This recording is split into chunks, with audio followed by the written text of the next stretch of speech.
You do not need physical bruises to qualify for VAWA. My name is Ruth Jean, and I am an immigration lawyer practicing in the United States. VAWA is not just for people who were physically abused. Emotional abuse can also qualify you for VAWA. But what types of behavior can be considered emotional abuse? Emotional abuse can be things such as isolation, extreme jealousy, manipulation, monitoring your every move, threatening to call immigration, financial control, types of humiliation. These are all forms of emotional abuse. If the relationship destroys your peace, confidence, or your independence, VAWA may be the right move for you. Now remember, this information is not legal advice on your specific case.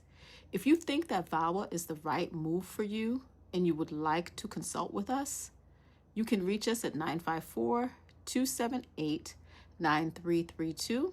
Once again, 954-278-9332. Thank you.